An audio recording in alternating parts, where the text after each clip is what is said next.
وَأَمَّا فِي الْعِبَادَاتِ كُلِّهَا فَهِيَ شَرْطُ صِحَّتِهَا إِلَّا الْإِسْلَامِ فَإِنَّهُ يَصِحُّ بِدُونِهَا بِدَلِيلِ قَوْلِهِمْ إِنَّ إِسْلَامَ الْمُكْرَهِ صَحِيحٌ وَلَا يَكُونُ مُسْلِمًا بِمُجَرَّدِ نِيَّةِ الْإِسْلَامِ بِخِلَافِ الْكُفْرِ كَمَا سَنُبَيِّنُهُ فِي بَحْثِ الطُّرُقِ وَأَمَّا الْكُفْرُ فَيُشْتَرَطُ لَهُ النِّيَّةُ لِقَوْلِهِمْ إِنَّ كُفْرَ الْمُكْرَهِ غَيْرُ صَحِيحٍ وَأَمَّا قَوْلُهُمْ إِنَّهُ إِذَا تَكَلَّمَ بِكَلِمَةِ الْكُفْرِ هَازِلًا يُكْفَرُ إِنَّمَا هُوَ بِاعْتِبَارِ أَنَّ عَيْنَهُ كُفْرٌ كَمَا عُلِمَ فِي الْأُصُولِ مِنْ بَابِ الْحَزْلِ فلا تصح صلاة مطلقا ولو صلاة جنازة إلا بها فرضا أو واجبا أو نفلا۔ تو کل کے درس میں آپ حضرات کے سامنے یہ بات آئی تھی کہ علامہ ابن نجیم مصری رحمۃ اللہ علیہ نے یہ سمجھانے کی کوشش کی تھی کہ انما الاعمال بالنیات والی جو حدیث ہے اور جس سے لا ثواب الا بالنیہ والا قاعدہ نکلا ہے، اس کا تعلق حکم اخروی سے ہے، حکم دنیاوی سے نہیں ہے۔ یعنی اس کی بنیاد پر دنیاوی معاملات کی صحت و فساد کا حکم نہیں لگایا جائے گا، بلکہ آخرت میں بندے کو ثواب ملے گا یا گناہ ملے گا، اس سے اس کا تعلق ہے۔ یہ بات آئی تھی کل۔ اور جن مسائل میں یا جن معاملات میں یا جن عبادات میں فقہائے احناف نے نیت کی شرط لگائی ہے، اس کی دلیل انما الاعمال بالنیات نہیں ہے، بلکہ اس کی دلیل دیگر آیات و احادیث یا اجماع امت ہے۔ اس قاعدے کی بنیاد پر یا اس حدیث کی بنیاد پر فقہا نے کسی بھی چیز میں خواہ و عبادات مقصودہ ہوں یا عبادات غیر مقصودہ ہوں یا عام معاملات ہوں، اس میں نیت کی شرط نہیں رکھی ہے۔ ٹھیک ہے، یہ بات کل آئی تھی، اور اس کی چند مثالیں بھی آ گئی تھی جہاں پر فقہائے احناف نے نیت کو صحت عمل کے لیے شرط قرار دیا ہے، اور اس کی دلیل کیا ہے وہ بھی آئی تھی۔ اب آج تھوڑی تفصیل کر رہے ہیں اسی اجمال کی۔ کہتے ہیں وَأَمَّا فِي الْعِبَادَاتِ كُلِّهَا فَهِيَ شَرْطُ صِحَّتِهَا إِلَّا الْإِسْلَامِ، اور جہاں تک تمام عبادات میں نیت کی بات ہے تو تمام عبادات کی درستگی کی شرط نیت ہے۔ اما فی العبادات کلھا، جہاں تک تمام عبادات میں نیت کی بات ہے، فہی شرط صحتها، تو یہ عبادات کے صحیح ہونے کی شرط ہے۔ فہی میں ہیا کی جو ضمیر ہے وہ راجع ہے النیہ کی جانب، تو نیت تمام عبادات کے صحیح ہونے کی شرط ہے، الا الاسلام، سوائے اسلام کے، کہ اسلام لانا بھی ایک عبادت ہے لیکن اس کے لیے نیت شرط نہیں ہے، بغیر نیت کے بھی اسلام درست ہو جاتا ہے۔ فَإِنَّهُ يَصِحُّ بِدُونِهَا، کیونکہ اسلام درست ہو جاتا ہے بغیر نیت کے بھی۔ بدلیل قولہم، فقہا کے اس قول کی دلیل کی بنیاد پر۔ فقہا کا کون سا قول ہے؟ ان اسلام المکرہ صحیح، کہ مکرہ کا اسلام قبول کرنا صحیح ہے۔ یعنی کوئی آدمی اگر حالت اکراہ میں بھی اسلام قبول کر لیتا ہے تو اس کا اسلام معتبر مانا جائے گا، اس کی وجہ سے اس کو مارا نہیں جائے گا، اس کی گردن نہیں کاٹی جائے گی، بلکہ اس کا اسلام معتبر ہوگا۔ اگرچہ جو آدمی مکرہ ہوتا ہے وہ دل سے نہیں کہتا ہے، اگر نیت کی شرط ہوتی تو پھر مکرہ کا ایمان قابل قبول نہیں ہوتا۔ اتنی بات سمجھ میں آئی؟ وَأَمَّا فِي الْعِبَادَاتِ سے لے کر صحیحٌ تک سمجھ میں آیا؟ جی اتنا سمجھ میں آیا کہ نہیں آیا؟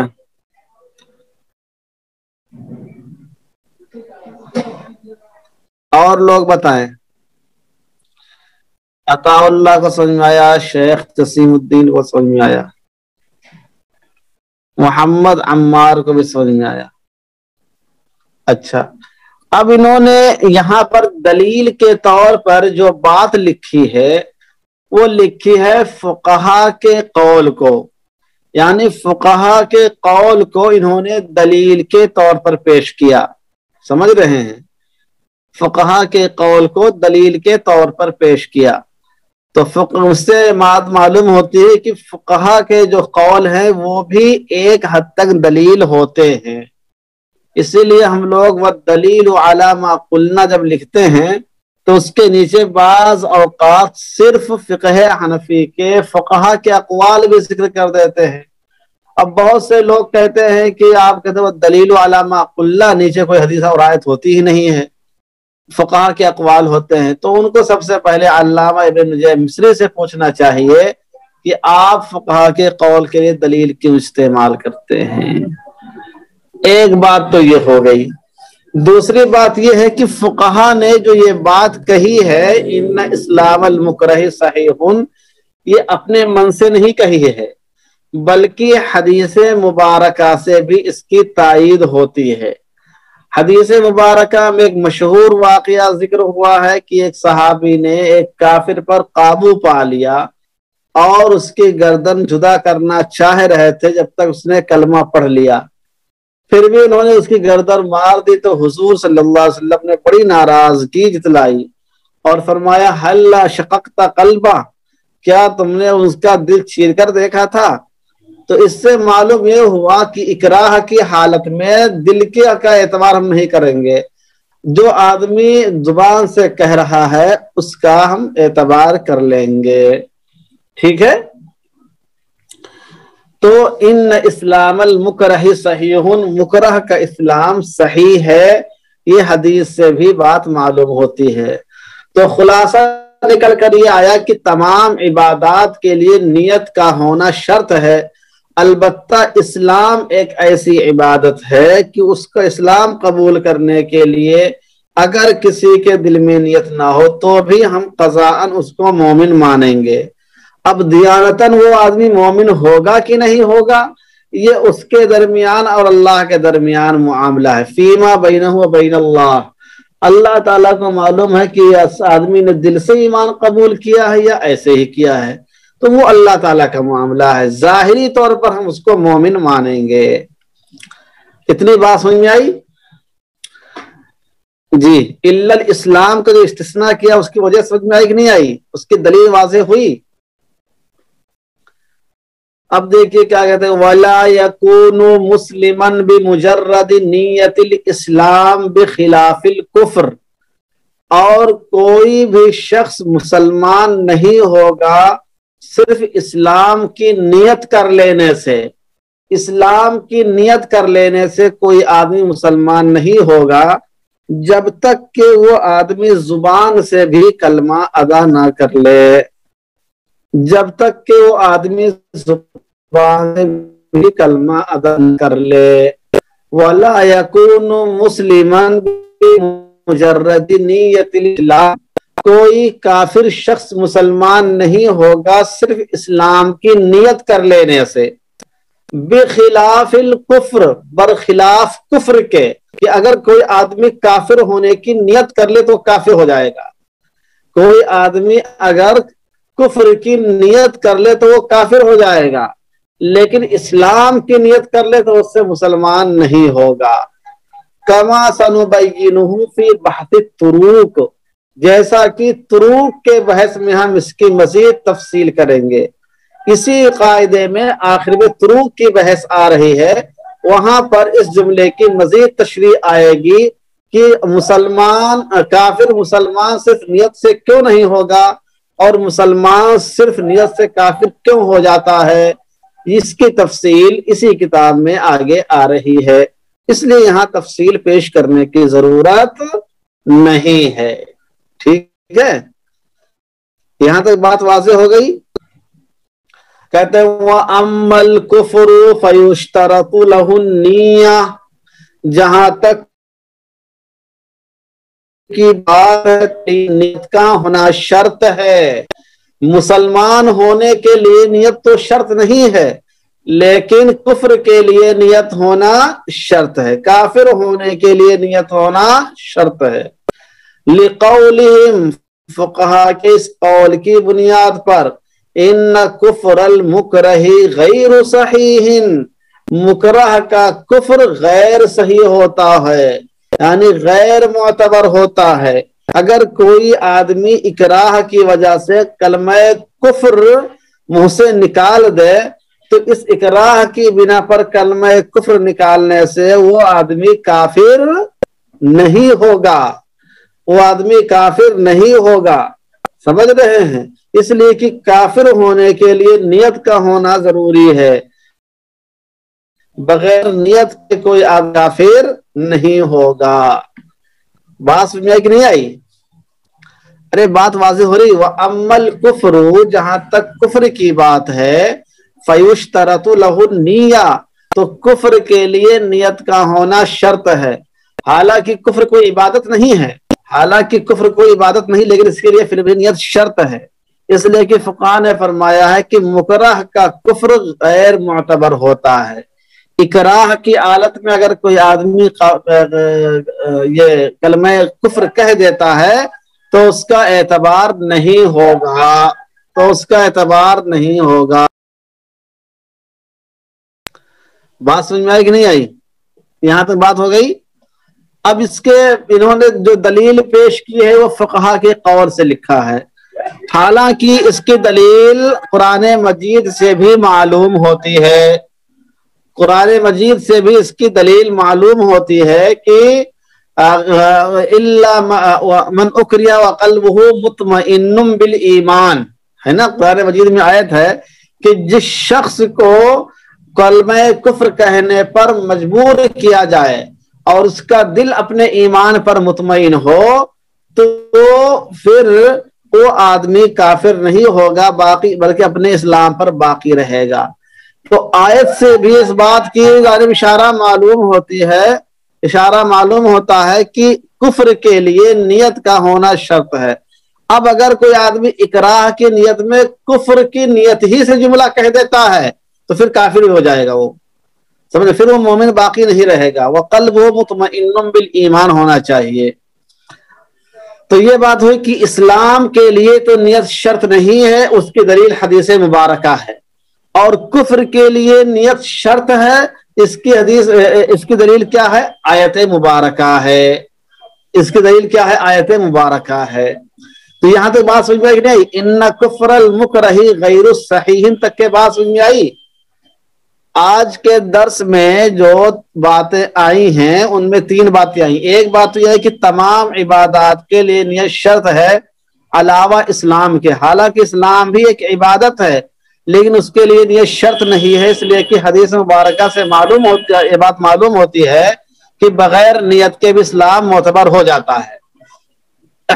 نمبر تیسری بات یہ آئی کہ کفر کے لیے نیت کا ہونا ضروری قرار دیا گیا ہے، بغیر نیت کے اگر کوئی آدمی کلمہ کفر کہتا ہے تو پھر اس کا اعتبار نہیں ہوگا، اس کی دلیل بھی قرآن مجید سے معلوم ہوتی ہے۔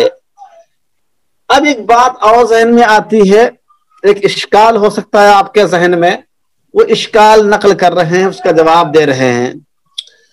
کہہ رہے کہ وَأَمَّا قَوْلُهُمْ، جہاں تک فقہائے کرام کے اس قول اور اس بات اور اس عبارت کا تعلق ہے، إِنَّهُ إِذَا تَكَلَّمَ بِكَلِمَةِ الْكُفْرِ حَاضِرًا يُكْفَرُ، کہ اگر کوئی شخص مذاق میں بھی کلمہ کفر کہتا ہے تو وہ کافر ہو جائے گا۔ اب بولیے، ایک طرف تو آپ کہہ رہے ہیں کہ کفر کے لیے نیت شرط ہے، اگر نیت نہیں پائی جائے گی تو آدمی کافر نہیں ہوگا۔ آواز صاف نہیں کیا؟ آواز تو بالکل کلیئر جا رہی ہوگی، میں سمجھتا ہوں صاف کام کر رہا ہے۔ جی کٹ رہی ہے، اچھا۔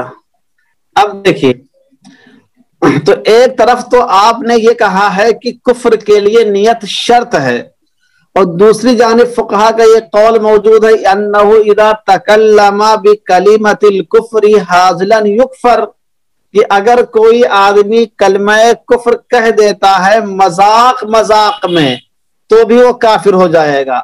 تو بولیے، مذاق میں کلمہ کفر کہنے میں نیت پائی جاتی ہے؟ مذاق میں اگر کوئی آدمی کلمہ کفر کہتا ہے تو نیت پائی جاتی ہے؟ نیت نہیں پائی جاتی ہے، جی نیت نہیں پائی جاتی ہے۔ تو جب نیت نہیں پائے گی تو یہاں پر بھی کافر نہیں ہونا چاہیے آدمی کو۔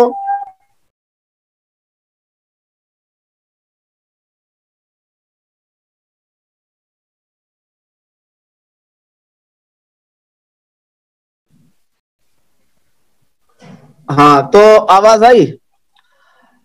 تو کیا بتایا میں، ایک طرف تو آپ یہ کہہ رہے ہیں کہ کفر کے لیے نیت کا ہونا شرط ہے، اور دوسری جانب کہہ رہے ہیں کہ اگر کوئی آدمی مذاق میں بھی کلمہ کفر کہہ دے گا تو کافر ہو جائے گا۔ دو بات میں نہیں، یہاں نیت نہیں پائی جا رہی پھر بھی کہہ رہے ہیں، اور کہہ رہے ہیں کہ کفر کے لیے نیت شرط ہے۔ تو اب اس کا جواب آگے دیا ہے، کہتے ہیں اما قولہم، جہاں تک فقہائے کرام کے اس قول کا تعلق ہے انہو اذا تکلم بکلمۃ الکفر حاضرا یکفر، کہ جب اگر کوئی آدمی کلمہ کفر بولے گا مذاق میں تو کافر ہو جائے گا۔ انما ہوا باعتبار ان عینہ کفر، تو وہ اس اعتبار سے ہے کہ اس کا عین ہی کفر ہے۔ باعتباری ان عینہ کفر، یہاں سے جواب دیا ہے۔ یہ جو اشکال آپ کے ذہن میں آ سکتا تھا کہ ایک جانب آپ کہہ رہے ہیں کہ کفر کے لیے نیت شرط ہے، اور دوسری جانب یہ کہہ رہے ہیں کہ اگر کوئی آدمی مذاق میں بھی کلمہ کفر کہتا ہے تو وہ کافر ہو جائے گا، تو دونوں میں یہاں تو نیت نہیں پائی جا رہی، اور نیت ہونے کے بعد شرط کی بات کہہ رہے ہیں۔ اس کا جواب دیا انما ہوا باعتباری، فقہا کا جو یہ قول ہے کہ وہ آدمی کافر ہو جائے گا وہ اس اعتبار سے ان عینہ کفر، کہ اس کا عین ہی کفر ہے، یعنی ایسی چیزوں کے ذریعے سے مذاق کرنا جو کلمہ کفر ہو، یہ خود کفریہ بات ہے، سمجھ رہے ہیں؟ یعنی مذاق کرنے کے لیے کیا یہی جملے ملے تھے آدمی کو؟ مذاق کرنے کے لیے کیا یہی جملے ملے تھے؟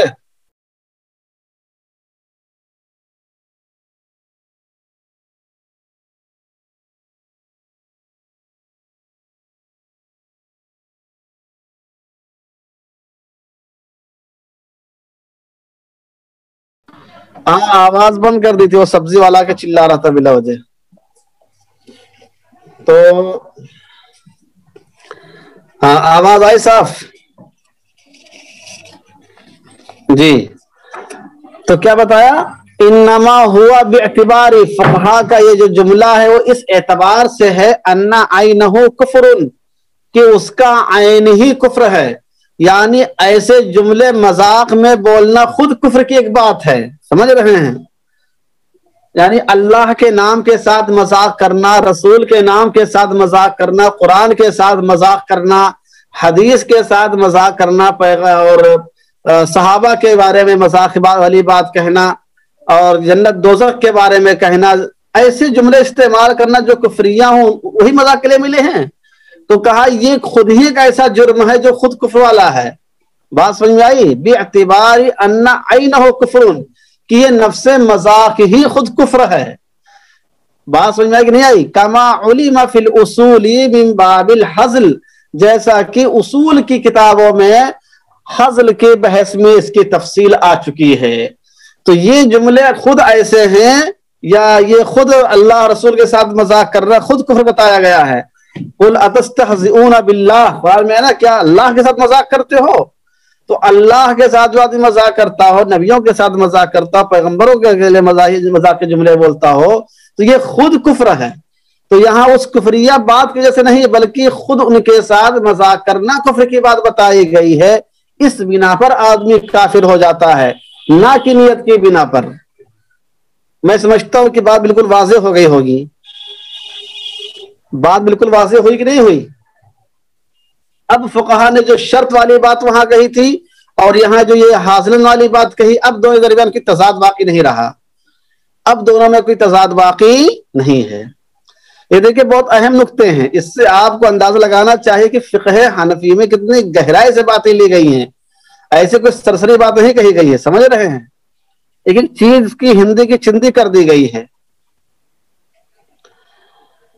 تو یہ بات ہو گئی یہاں تک کہ آپ کے آگے وہیں اب اما فی العبادات کلھا فہی شرط صحت والی جو بات آئی تھی کہ جہاں تک عبادات کی بات ہے تو اس میں یہ شرط ہے، اب اس کی تھوڑی تفصیل کر رہے ہیں۔ فلا تصح کا تعلق اوپر ہی سے ہے، فلا تصح کا تعلق کس سے؟ اوپر سے ہے۔ فلا تصح صلاۃ مطلقا، چنانچہ کوئی نماز مطلقاً درست نہیں ہوگی بغیر نیت کے، چاہے وہ جنازے کی نماز ہو، الا بہا مگر نیت کے ساتھ، فرضاً چاہے وہ فرض ہو، او واجباً چاہے وہ واجب ہو، او سنتاً چاہے سنت ہو، او نفلاً چاہے نفل ہو۔ عبادات کوئی بھی ہو، چاہے وہ نماز ہو، روزہ ہو، حج ہو، زکوٰۃ ہو، پھر چاہے وہ نفلی ہو، چاہے واجب ہو، چاہے نذر ہو، چاہے نفل ہو، چاہے سنت ہو، اس کے لیے نیت کا ہونا ضروری ہے، اس کے لیے نیت کا ہونا ضروری ہے۔ سمجھ رہے ہیں؟ یہاں تک بات واضح ہے۔ فلا تصح صلاۃ مطلقاً، چنانچہ مطلقاً کوئی نماز درست نہیں ہوگی، چاہے جنازے کی نماز ہی کیوں نہ ہو، الا بہا مگر نیت کے ساتھ، فرضاً چاہے وہ فرض ہو یا واجب ہو یا سنت ہو یا نفل ہو۔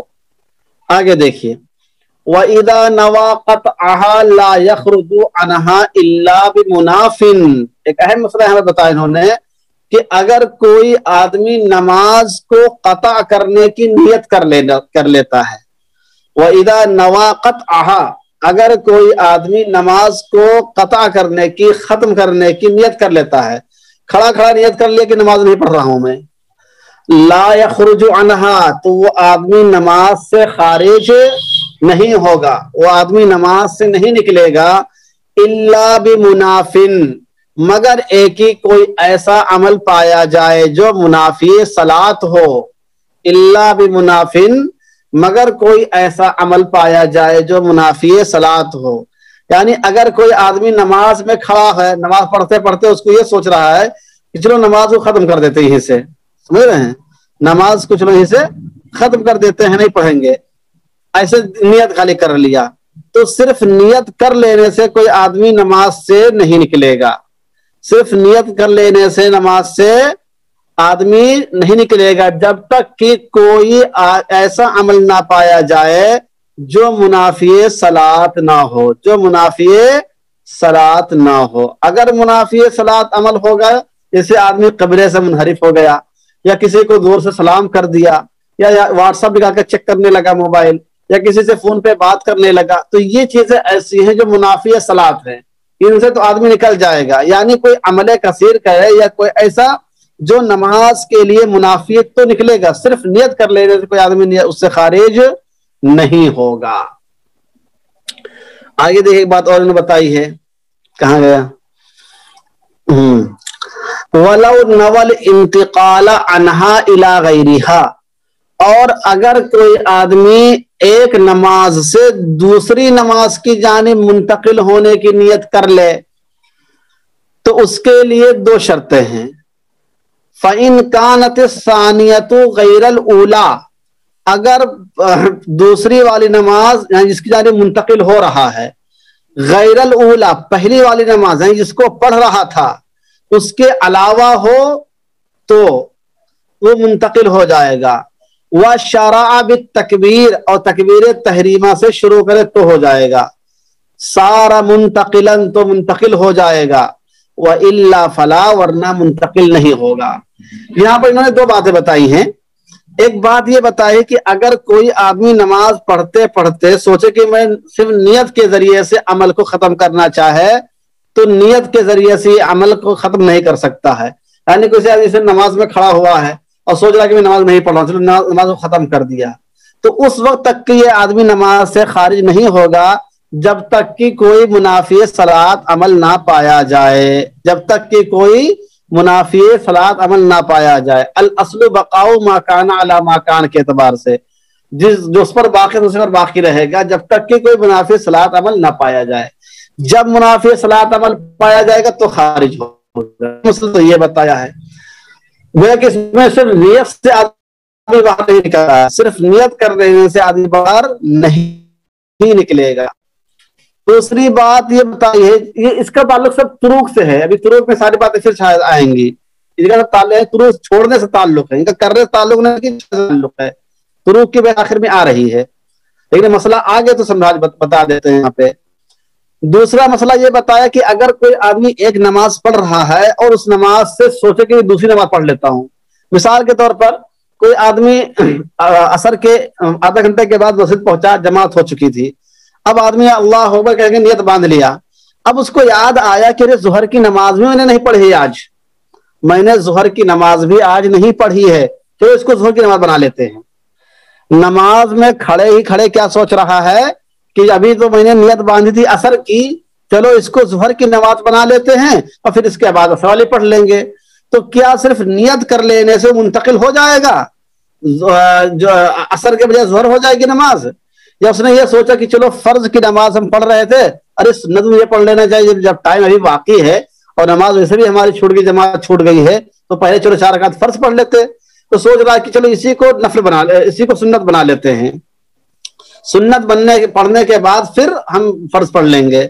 تو کیا وہ اپنے فرض نماز کو سنت بنا سکتا ہے یا عصر کی نماز کو ظہر کی نماز بنا سکتا ہے؟ ارے بات سمجھ کہ نہیں آئی؟ یہی مطلب ہے اس کا ان نوا قطعہا کا اور نول انتقال عنہا الی غیرہا کا. اتنی بات سمجھ میں آئی کہ نہیں آئی؟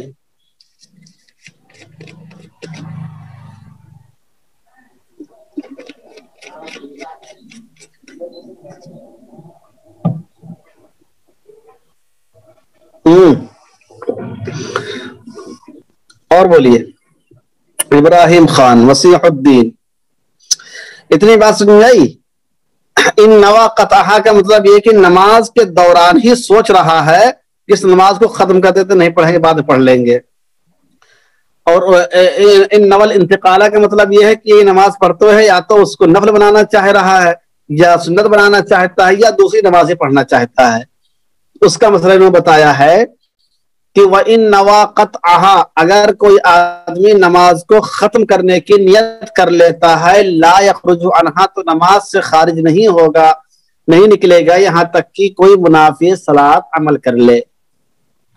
وَلَوْ نَوَى الْإِنْتِقَالَ عَنْهَا إِلَى غَيْرِهَا، اور اگر ایک نماز سے دوسری نماز کی جانب منتقل ہونے کی نیت کر لے، یعنی جو پڑھ رہا ہے اس کے علاوہ دوسری نماز پڑھنے کی نیت کر لے کھڑا ہی کھڑا، کہتے ہیں فَإِنْ كَانَتِ الثَّانِيَةُ غَيْرَ الْأُولَى، تو اگر دوسری نماز پہلی والی کے علاوہ ہو، یعنی جو نماز پڑھنا چاہتا ہے وہ اس کے علاوہ ہو، چاہے وہ صفت کے اعتبار سے یعنی فرض کے بجائے سنت ہو یا نفل ہو، یا باضابطہ نماز ہی کے اعتبار سے جیسے عصر کے بجائے ظہر ہو، یا عصر کے بجائے پہلے کی چھوٹی ہوئی عشاء ہو، یا ظہر کے بجائے عشاء ہو، مطلب غیر الاولیٰ ہو، پہلی والی کے علاوہ ہو. ایک شرط تو یہ ہے کہ پہلی والی کے علاوہ دوسری نماز ہو، بعینہ وہی نماز نہ ہو. وَشَرَعَ بِالتَّکْبِیر، اور تکبیر تحریمہ سے اس کو شروع کرے، یعنی کہ جو تکبیر تحریمہ آلریڈی کہہ چکا ہے اسی پہ، بلکہ اس کو چھوڑ کر دوبارہ تکبیر تحریمہ شروع کرے.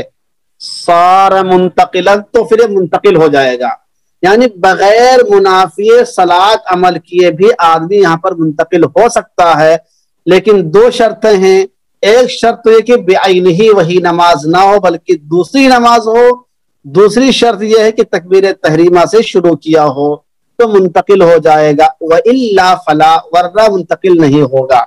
یعنی اگر بعینہ میں نماز، کسی بھی سوچا عصر کی نماز پڑھ رہا تھا، سوچا رہے یار اس میں تو زیادہ ایک رکعت پڑھا، نئے وہاں سے آیا تھا تبلیغی جماعت سے ٹائم لگا کے، تو جب آدمی تبلیغی جماعت سے ٹائم لگا کے نیا نیا آتا ہے تو اس کے بہت بڑا بھوت سوار ہوتا ہے، اور آدمی سوچتا ہے کہ اس وقت دنیا کا سب سے بڑا متقی پرہیزگار میں ہی ہوں، اس سے بڑا کوئی ہو نہیں سکتا ہے، تو اس نے نیت باندھی، ایک رکعت پڑھی، سوچا رہی تو اس میں ہمارا ذہن بھٹک گیا تھا، میں دوبارہ اسی کو پڑھوں گا، اب کھڑے کھڑے سوچا کہ دوبارہ اسی کو پڑھ رہا ہوں میں، تو اب وہ غیر الاولیٰ نہیں ہوئی، جو نماز پڑھ رہا تھا اسی کو میں نیت کر لیا دوبارہ پڑھنے کی، تو یہ نماز اس کی پہلی والی ہی مانی جائے گی، دوسری مانی نہیں جائے گی، اس لیے کہ اس نے غیر الاولیٰ نہیں شروع کیا بلکہ بعین ہی وہی والی نماز شروع کر دیا جو پڑھ رہا تھا اب تک کے، سمجھ رہے ہیں؟ یا چاہے تکبیر تحریمہ کہہ دیا ہو، یا دوسری نماز تو پڑھ رہا ہے لیکن تکبیر تحریمہ نہیں کہتا ہے، تو ابھی اس کی نماز درست نہیں ہوگی، بلکہ جو نماز پہلے سے پڑھ رہا تھا وہی نماز مانی جائے گی۔ وَإِلَّا فَلَا تک کے بات واضح ہوئی، وَإِلَّا فَلَا ہوئی، جی اصل اس کا تعلق طرق سے ہے، یعنی چھوڑنے والی چیزوں سے، وہ آگے اور آ رہا ہے اس کا،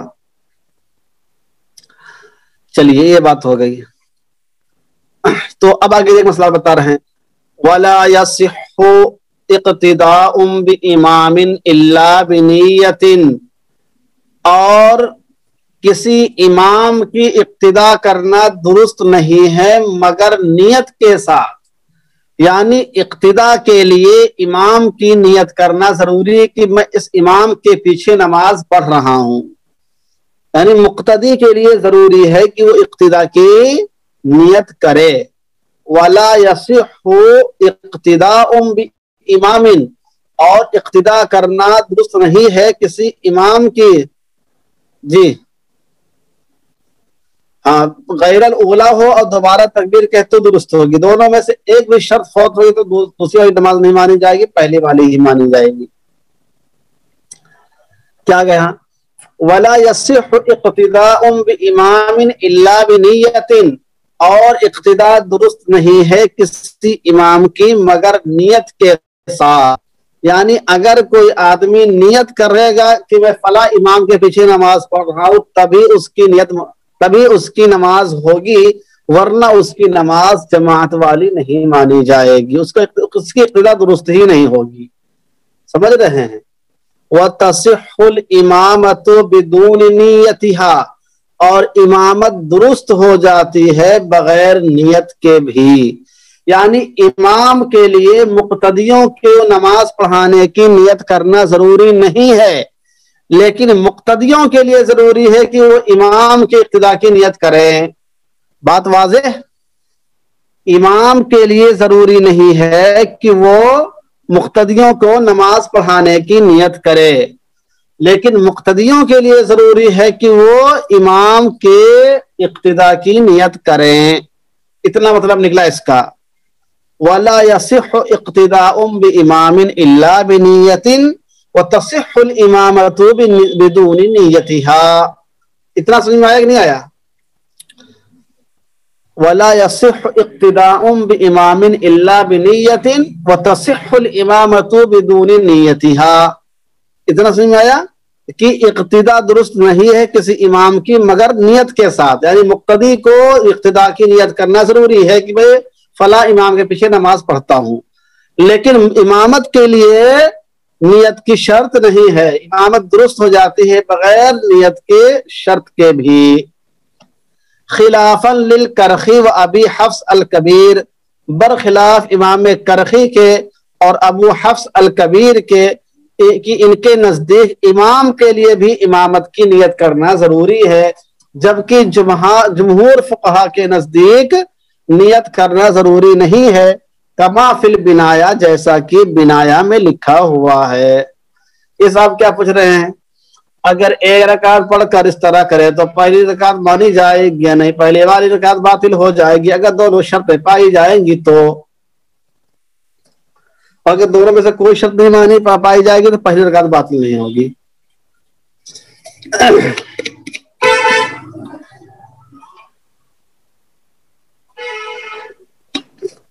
اب یہاں پر ایک سوال پیدا ہوتا ہے کہ یہ بات تم سمجھ گئے کہ مقتدی کے لیے اقتداء کی نیت کرنا ضروری ہے، لیکن امام کے لیے امامت کی نیت کرنا ضروری نہیں ہے، شرط نہیں ہے۔ لیکن اس فرق کی وجہ کیا ہے؟ ایک سوال پیدا یہ ہوتا ہے کہ آخر اس فرق کی وجہ کیا ہے؟ تو اس فرق کی بنیادی طور پر قرآن و حدیث کے اعتبار سے کوئی دلیل نہیں ہے۔ قرآن و حدیث کے اعتبار سے اس کی کوئی واضح دلیل نہیں ہے کہ امام کے لیے نیت کیوں شرط قرار دی گئی ہے اور مقتدی کے لیے نیت کیوں شرط قرار دی گئی ہے۔ اس کی کوئی واضح دلیل قرآن و حدیث میں نہیں ہے، اور خود اس میں کیا نام ہے امام ابو حفص الکبیر اور امام کرخی کا اختلاف ہے۔ البتہ اس کی ایک عقلی دلیل ہے، اس کی ایک عقلی دلیل یہ ہے کہ مقتدی امام کی نماز اگر فاسد ہو جائے تو مقتدی کی نماز بھی فاسد ہو جاتی ہے۔ مسئلہ آپ کو یاد ہے کہ نہیں یاد ہے؟ امام کی نماز اگر فاسد ہو جائے تو مقتدی کی نماز فاسد ہو جاتی ہے، اور اگر مقتدی کی نماز فاسد ہو جائے تو امام کی نماز فاسد نہیں ہوتی ہے۔ اتنا مسئلہ آپ کو پہلے سے معلوم ہوگا نا کہ امام کی نماز اگر فاسد ہو جائے تو مقتدی کی نماز بھی فاسد ہو جاتی ہے، اور اگر مقتدی کی نماز فاسد ہو جائے تو امام کی نماز فاسد نہیں ہوتی ہے۔ اتنی بات ذہن میں آپ کے ہے۔ اسی بات کو دلیل بناتے ہیں فقہاء اس کے لیے، وہ دلیل اس طرح بناتے ہیں کہ امام کی نماز فاسد ہو جائے تو مقتدی کی نماز بھی فاسد ہو جاتی ہے۔ اس کے پیچھے راز کیا ہے؟ تو کہتے ہیں اس کے پیچھے راز یہ ہے، اس کی وجہ یہ ہے کہ مقتدی جب امام کے اقتداء کا التزام کرے گا تبھی یہ چیز ہوگی۔ یعنی اگر آپ التزام والی بات نہیں کہیں گے تو پھر یہ مسئلہ صحیح ہی نہیں ہوگا، یہ مسئلہ صحیح ہی نہیں ہوگا اگر آپ بغیر التزام والی بات کہیں گے۔ یعنی مقتدی کی نماز امام کی نماز سے فاسد ہونے کے لیے ضروری ہے کہ مقتدی اپنی نماز کو امام کی نماز سے جوڑ دے، مقتدی اپنی نماز کو امام کی نماز سے جوڑے۔ اسی کو بولتے ہیں التزام۔ کیا کرے؟ اسی کو کیا کہتے ہیں؟ التزام۔ مقتدی اپنی نماز کو امام کی نماز کے ساتھ جوڑے گا تبھی یہ مسئلہ صحیح ہوگا، اور اگر نہیں جوڑے گا تو بغیر التزام کے اس کی نماز فاسد آپ قرار نہیں دے سکتے ہیں۔ اور جبکہ امام کی نماز مقتدی کی نماز سے فاسد نہیں ہوتی ہے تو امام کو اس التزام کی ضرورت ہی نہیں ہے، امام کو جوڑنے کی ضرورت ہی نہیں ہے۔ تو گویا کی دلیل، ایک عقلی دلیل یہ ہے کہ چونکہ یہ مسئلہ متفق علیہ ہے کہ امام کی نماز فاسد ہوتی ہے تو مقتدی کی نماز فاسد ہوتی ہے، اور اس کی وجہ یہ ہے کہ مقتدی اپنی نماز کو امام کی نماز سے جوڑ دے تبھی جا کے وہ ہوگا، اور اگر وہ جوڑے گا نہیں تو پھر اس کی نماز فاسد نہیں ہوگا۔ تو متفق علیہ جو مسئلہ سب کے نزدیک ہے اس میں گڑبڑی لازم آتی ہے۔ تو اس سے یہ نقطہ معلوم ہوتا ہے کہ مقتدی کے لیے اپنی نماز سے جانا ضروری ہے، تبھی یہ متفق علیہ مسئلہ صحیح اور اپنی نماز کو مقتدی کی نماز سے نہ جوڑے تبھی وہ مسئلہ صحیح ہوگا کہ مقتدی کی نماز سے امام کی نماز فاسد نہیں ہوگی۔ تو اس التزام کی جو بات ہے، اس التزام کی وجہ سے مقتدی کے لیے نیت کو، اقتداء کے لیے نیت کو شرط قرار دیا گیا ہے، اور امام کے لیے امامت کے لیے نیت کی شرط نہیں قرار دی گئی ہے۔ بات واضح ہوئی؟ بات واضح ہوئی کہ نہیں ہوئی؟ جی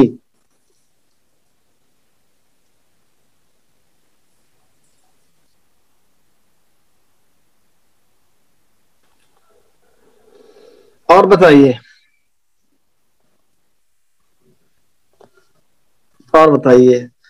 دونوں کے درمیان فرق صرف التزام کی وجہ سے ہے کہ جب تک وہ اپنے مسئلے، اپنی نیت کو، اس کے اپنی نماز کو جوڑنے کا طریقہ ہے کہ نیت آدمی اس کے پیچھے کر لے تبھی جوڑے گا، تو اس وجہ سے تبھی جا کے متفق علیہ مسئلہ صحیح ہوگا، اور اگر نہیں جوڑتا ہے تو پھر مسئلہ درست نہیں ہونا چاہیے۔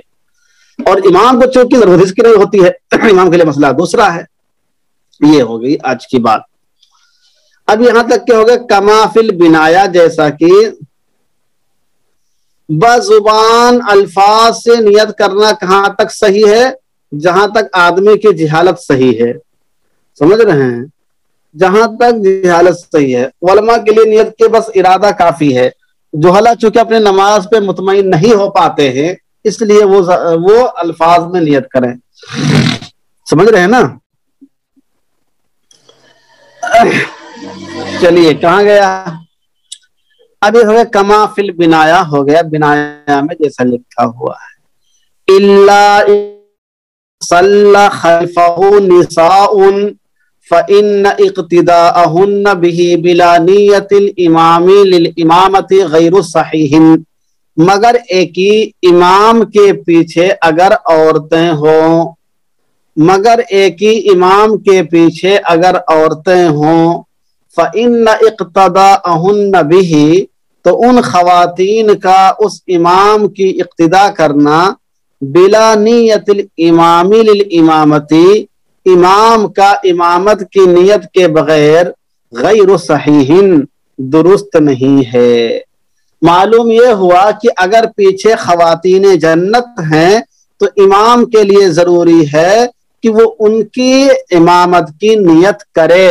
اگر ان کی امامت کی نیت نہیں کرے گا تو ان کی نماز درست نہیں ہوگی، ان کی نماز درست نہیں ہوگی،